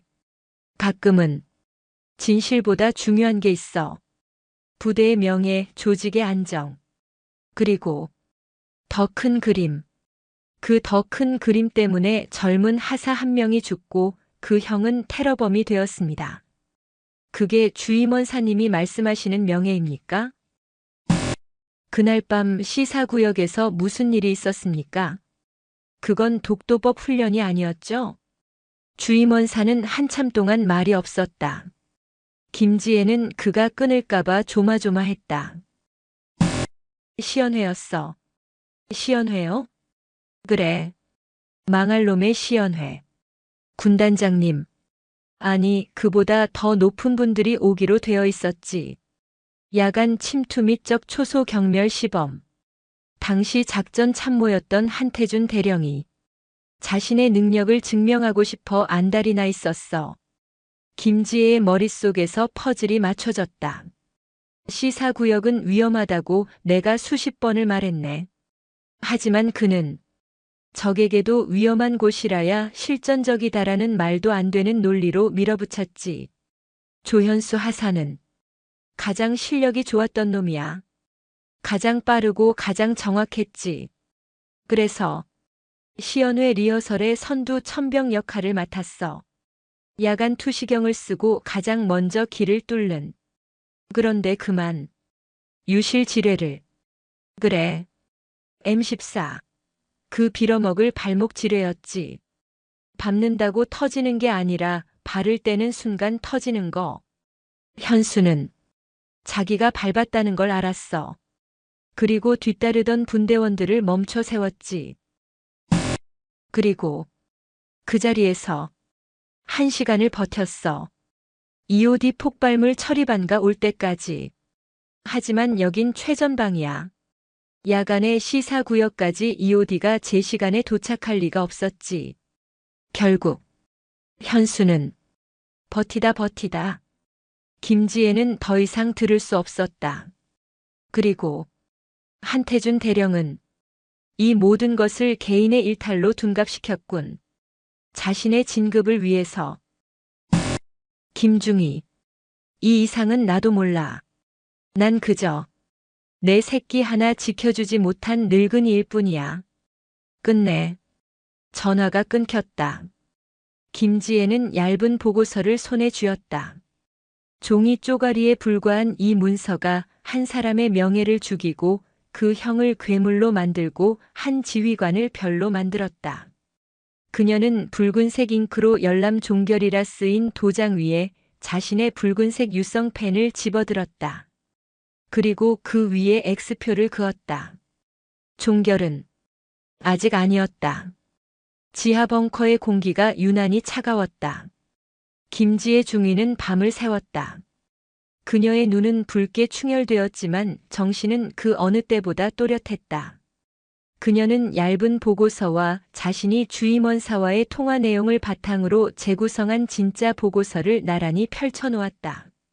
하나는 공식적인 거짓이었고 다른 하나는 비공식적인 진실이었다. 24시간이 거의 다 되어가고 있었다. 그녀는 사단장실로 향했다. 어제와 같은 복도, 어제와 같은 문. 하지만 오늘 그녀가 이 문을 두드리는 무게는 완전히 달랐다. 들어와. 한태준 사단장은 그녀가 올 줄 알았다는 듯 집무실 한가운데에 있는 거대한 작전지도 앞에 서 있었다. 김지혜는 그의 책상 위에 얇은 기밀문서 봉투와 자신이 새로 작성한 두툼한 보고서를 함께 올려놓았다. 사단장님, 읽어봤겠지. 한태준은 돌아보지 않고 말했다. 그래. 자네가 원하는 진실이 뭔가? 제가 원하는 진실이 아닙니다. 이미 존재하는 사실입니다. 김지혜는 그가 돌아보도록 만들었다. 야간 독도법 훈련 중 규정 위반으로 인한 안전사고가 아니었습니다. 상급 부대 시연회 리허설 중 미확인 지뢰 지대에 무리하게 투입된 선두 천병이 지휘관의 무리한 작전 강행으로 인해 희생된 명백한 지휘 책임 사고였습니다. 한태준 사단장의 얼굴이 굳었다. 그것을 당시 작전 참모였던 한태준 대령께서 개인의 일탈로 은폐하셨습니다. 방 안에는 두 사람의 호흡소리 외에는 아무것도 들리지 않았다. 한태준은 천천히 김지혜에게 다가왔다. 그의 눈은 분노도 당황도 아니었다. 그것은 모든 것을 걸고 올라온 정상에서 자신의 과거를 마주한 자의 깊은 회한이었다. 은폐라. 그가 쓴웃음을 지었다. 김중희, 자네가 말하는 정의가 이 거대한 조직을 움직일 수 있을 것 같나? 내가 그날 그 진실을 보고했다면 어떻게 됐을 것 같나? 나 하나 옷 벗는 걸로 끝나지 않아. 7사단 전체, 아니 군단 전체가 뒤집어졌을 걸세. 안보 공백이라는 딱지가 붙고 모든 훈련이 중단되고 그 시연회를 유치했던 내 윗선들까지 전부 날아갔겠지. 조현수 하사 한 명의 죽음으로. 그 모든 것을 감수하라고. 그 한 명의 죽음이 조현철 중사를 괴물로 만들었고 사단장님의 따님을 공포에 떨게 했습니다. 김지혜는 물러서지 않았다. 그것이 사단장님께서 그토록 지키고자 하셨던 조직의 안정입니까? 그만. 한태준의 목소리에 힘이 실렸다. 자네가 지금 나를 심판이라도 하겠다는 건가? 고작 중위 계급장 하나 달고 이 별을 심판하려는 것이 아닙니다. 김지혜는 자신이 가져온 두 번째 보고서를 그의 앞으로 밀었다. 바로 잡으려는 것입니다. 한태준은 그녀가 작성한 보고서를 집어들었다. 그 표지에는 이렇게 쓰여 있었다. 조현수 하사 사망 사건 재조사 및 명예회복 건의서. 그는 천천히 보고서를 넘겼다. 주임원사의 증언, 당시 기상 상황, 시사구역의 지뢰 분포도, 그리고 조현수 하사가 마지막까지 분대원들을 살리기 위해 현장에서 버텼던 그 일시간의 기록. 한태준의 손이 미세하게 떨리고 있었다. 그는 마지막 장을 넘겼다. 그곳에는 김지혜의 건의 사항이 적혀 있었다. 1. 조현수 하사 순직 처리 및 1계급 특진 추서. 2. 사고 관련자 당시 작전 참모 한태준 포함 전원, 재조사 및 징계. 3. 범인 조현철 중사 정상 참작 및 PTSD 치료 병행. 이건. 한태준은 보고서를 책상 위에 내던졌다. 이건 반역이야, 김중희. 나더러 내 손으로 내 목을 치라는 건가? 아닙니다. 김지혜는 가장 완벽한 자세로 차렷 자세를 취했다.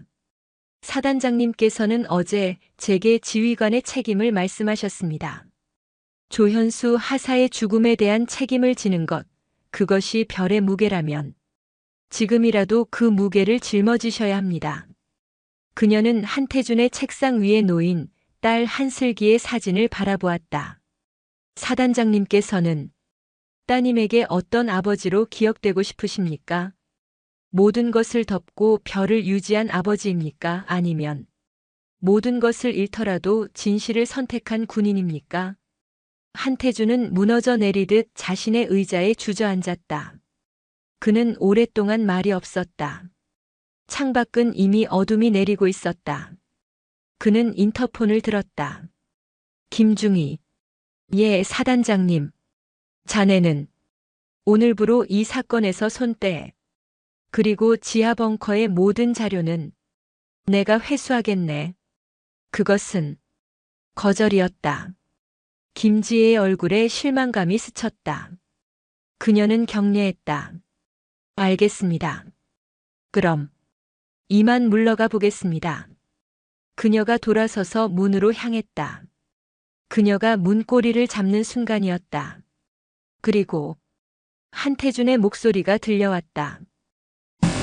내일 아침 육군 본부 감찰실에 보낼 보고서를 자네가 작성해. 김지혜가 멈춰섰다. 내가 구술하지. 자네는 받아 적기만 해. 그녀가 천천히 돌아보았다. 한태준 사단장은 자신의 어깨에 달린 별을 만지작거리고 있었다. 7사단장 소장 한태준. X년 X월 X일부로 조현수 하사 사망 사건의 은폐 책임을 지고. 그는 김지혜가 작성한 보고서를 집어들었다. 명예로운 재조사를 상신한다. 그는 별을 버리고 군인을 선택했다. 사단장실의 시계 소리만이 그 거대한 공간을 채우고 있었다. 밖은 이미 칠흑 같은 어둠이 내렸지만 안은 형광등 불빛 아래 대낮처럼 환했다. 하지만 그 환한 빛은 두 군인의 얼굴을 더욱 창백하게 만들었다. 김지혜 중위의 손가락이 키보드 위에서 멈췄다. 한태준 사단장. 아니, 이제는 자신의 모든 것을 내려놓기로 결심한 군인 한태준이 마지막 문장을 구술했다. 이상과 같이 본인은 X년 X월 X일 시사구역에서 발생한 고 조현수 하사 사망 사건의 진상을 은폐하고 고인의 명예를 실추시켰으며 부대원을 기만하였음. 이에 본인은 육군 장교의 명예를 더럽힌 책임을 통감하며 육군 형법 및 징계 규정에 따른 그 어떠한 처벌도 감수할 것임을 서약한다. 엔터. 김지혜가 마지막 키를 눌렀다. 화면에는 수십 장에 달하는 한 장군의 모든 것을 무너뜨릴 보고서가 완성되어 있었다.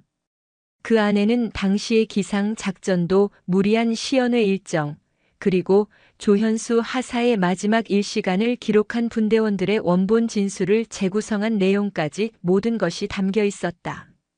한태준은 자신의 의자에서 일어나 김지혜가 앉아있는 책상으로 다가왔다. 파일. 전송. 김지혜는 마우스를 그에게 넘겼다. 한태준은 자신의 군 생활 전부가 담긴 그 파일을 자신의 손으로 직접 육군 본부 감찰실 보안 메일함에 전송했다. 전송하시겠습니까? 라는 확인창에 그는 망설임 없이 확인을 눌렀다. 전송이 완료되었다는 작은 팝업 창이 떴다. 모든 것이 끝났다. 한태준은 무너지지 않았다. 오히려 그는 방금 전까지 그를 짓누르던 거대한 바위를 내려놓은 사람처럼 아주 깊은 숨을 내쉬었다. 그는 자신의 어깨에 달린 지휘관 견장 AIGUILLETT를 떼어냈다. 그리고 책상 위에 가지런히 놓여있던 2개의 별이 빛나는 자신의 베레모를 집어들었다. 김중희. 예. 자네는 나를 원망하나? 김지혜는 자리에서 일어나 그를 바라보았다. 저는 사단장님을 원망하지 않습니다. 다만 고 조현수 하사의 죽음을 안타까워하고 조현철 중사의 절망에 공감하며 그리고 한태준 장군님의 결정을 존중할 뿐입니다. 존중이라. 한태준은 쓴웃음을 지었다. 자네는 참 무서운 군인이군. 자네가 만약 내 밑에 있었다면 나는 자네를 절대 곁에 두지 않았을 걸세. 알고 있습니다. 그래서 저는 사단장님의 곁이 아닌 사단장님의 앞에 섰습니다. 한태준은 잠시 그녀를 바라보다 이내 고개를 끄덕였다. 그래. 그 말이 맞군. 그는 자신의 집무실 문을 열었다. 이제 가보게. 내일 아침이 되면 이 문은 내가 아닌 다른 사람이 열게 될 테니까. 충성. 김지혜는 그에게 마지막 경례를 올렸다. 그녀의 경례는 한태준이라는 사단장에게 보내는 것이 아닌 자신의 모든 것을 버리고 진실을 선택한 한 군인에게 보내는 그녀가 할 수 있는 최고의 존경의 표시였다. 다음 날 강원도 화천 칠성부대는 말 그대로 발칵 뒤집혔다. 육군 본부에서 직접 파견된 감찰단이 사단 사령부를 급습했다. 한태준 사단장은 그날 아침 자신의 모든 권한을 부사단장에게 이양하고 어떠한 저항도 없이 감찰단의 임해 동행 요구에 응했다. 현직 사단장, 과거 작전 은폐 혐의로 긴급 체포. 뉴스는 나오지 않았지만 군 내부망은 마비될 지경이었다. 김지혜 중위의 삶도 폭풍 속으로 들어갔다. 그녀는 영웅이 되지 못했다. 오히려 그녀는 배신자가 되었다. 저 여자야. 김지혜 중위. 지가 진급하려고 사단장님을 찔렀대. 육사수석이라더니.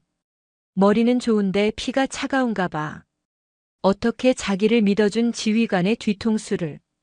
본부대 식당에서 복도에서 그녀를 향한 수군거림은 칼날보다 더 날카롭게 그녀의 가슴을 파고들었다. 그녀를 지지했던 동료 장교들은 그녀를 피했다. 그녀가 조현철을 체포하고 한슬기를 구했다는 공은 사단장을 끌어내렸다는 과에 짓눌려 흔적도 없이 사라졌다. 그녀는 그 모든 모욕과 고립을 묵묵히 견뎌냈다. 그녀는 지하 벙커에서 읽었던 조현수 하사의 마지막을 떠올렸다. M14 발목 지뢰를 밟은 채 1시간 동안이나 분대원들을 향해 오지 마. 물러서. 라고 외쳤을 그 하사의 고통에 비하면 이 정도의 수군거림은 아무것도 아니었다. 몇 주 뒤 군사 재판이 열렸다. 한태준 전 사단장은 모든 혐의를 인정했다. 그는 변호사도 쓰지 않았다. 그는 법정에서 조현수 하사의 유가족을 향해 그리고 방청석에 앉아있던 조현철 중사를 향해 군복을 입은 채로 무릎을 꿇었다. 그는 별을 잃었고 모든 명예를 잃었고 연금도 잃었다. 그는 그저 한 명의 죄인이 되었다. 조현철 중사의 재판도 함께 열렸다. 그는 사단장 딸 유인 및 폭발물 소지 혐의로 중형이 예상되었다. 하지만 김지혜 중위가 증인으로 섰다. 그녀는 자신이 조현철과 대치했던 상황, 그리고 그가 왜 별님이라는 단어에 집착했는지, 그의 동생이 어떻게 죽어갔는지 그가 겪었을 PTSD와 절망을 논리정연하게 증언했다. 그는 범죄자가 되기 전에 피해자였습니다. 그녀의 마지막 말은 법정을 울렸다. 재판부는 이례적으로 조현철 중사의 범행 동기에 정상 참작의 사유가 있음을 인정했다. 그는 징역형 대신 군 병원에서의 장기 치료 감호를 선고받았다. 그로부터 1년이 지났다. 강원도 화천에 지독했던 여름은 가고 뼈를 깎는 듯한 겨울이 지나 다시 봄이 찾아왔다. 화천의 국립현충원. 묘역 한쪽에 새로운 비석이 세워졌다. 육군 중사 조현수. 그는 안전사고가 아닌 적극적인 임무 수행 중 순직으로 인정받았고 1계급 특진이 추서되었다.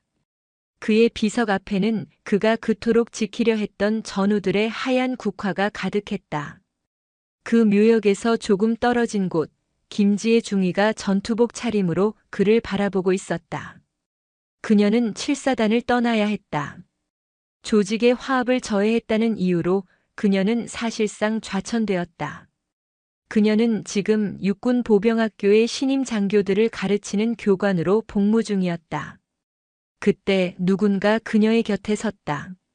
환자복이 아닌 깨끗하게 다려진 군복을 입은 조현철 중사였다.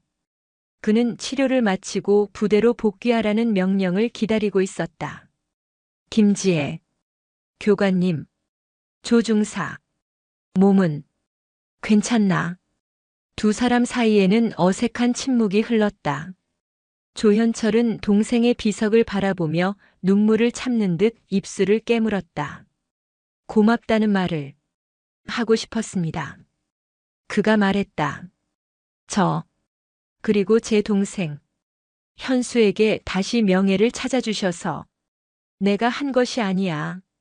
조 중사의 동생 조현수 중사가 스스로 훌륭한 군인이었을 뿐이야. 조현철은 그녀를 바라보았다. 그는 더 이상 광기에 휩싸인 짐승이 아니었다. 그는 상처 입은 군인이었다. 그는 말없이 김지혜를 향해 거수 경례를 올렸다. 그것은 상급자에 대한 복종이 아닌 한 인간이 다른 인간에게 보내는 가장 깊은 존경의 표시였다.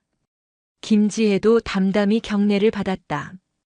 조현철이 떠나고 그녀는 주머니에서 편지 한 통을 꺼냈다. 그녀가 보병학교로 발령난 직후 도착한 편지였다. 발신인은 한태준, 직위나 계급은 없었다. 그녀는 그 편지를 수십 번도 더 읽었다. 김지혜 중위. 아니, 이제는 교관인가. 나는 그날 시사구역에서 2명의 군인을 잃었다고 생각했네. 한 명은 조현수 하사였고 다른 한 명은 진급에 눈이 멀었던 나 한태준 대령이었지. 하지만 자네는 그날 7사단 위병소에서 한 명의 군인을 되찾아 주었네. 바로 나 인간 한태준을 말일세. 별은 무거웠네. 하지만 그 무게는 권력의 무게가 아니라 조현수 하사 같은 부하들의 목숨의 무게였음을 나는 너무 늦게 깨달았지. 진실은 그 별보다 더 무겁더군. 하지만 그 무엇보다 가치 있는 것이었네. 부디 자네가 짊어질 미래의 별은 그 무게를 감당할 수 있기를 그리고 부끄럽지 않기를 바라네. 편지 봉투 안에는 그가 쓴 편지지 외에 작은 종이 한 장이 더 들어 있었다. 삐뚤빼뚤한 그림이었다. 샛노란 원피스를 입은 여자아이와 군복을 입은 멋진 언니가 손을 잡고 있는 그림이었다. 그리고 그 위에 쓰인 글씨. 지혜 언니 고마워요. 슬기가. 김지혜는 편지를 접어 다시 주머니에 넣었다. 그녀는 조현수 중사의 묘비를 향해 천천히 그리고 완벽하게 경례를 올렸다. 그녀는 모든 것을 잃은 것처럼 보였다. 가장 화려했던 육사 수석의 커리어는 꼬였고 동기들보다 진급이 한참 늦어질 것이었다. 하지만 그녀는 모든 것을 얻었다. 별보다 빛나는 진실의 가치, 명령보다 강한 양심의 힘, 그리고 자신이 왜 이 무거운 군복을 입고 있는지에 대한 단 하나의 교훈. 김지혜는 묘역을 나섰다. 그녀의 발걸음은 그 어느 때보다 단단하고 확신에 차 있었다. 그녀가 가르칠 신임 장교들에게 그녀는 진짜 별의 무게가 무엇인지 가르쳐 줄 수 있을 터였다.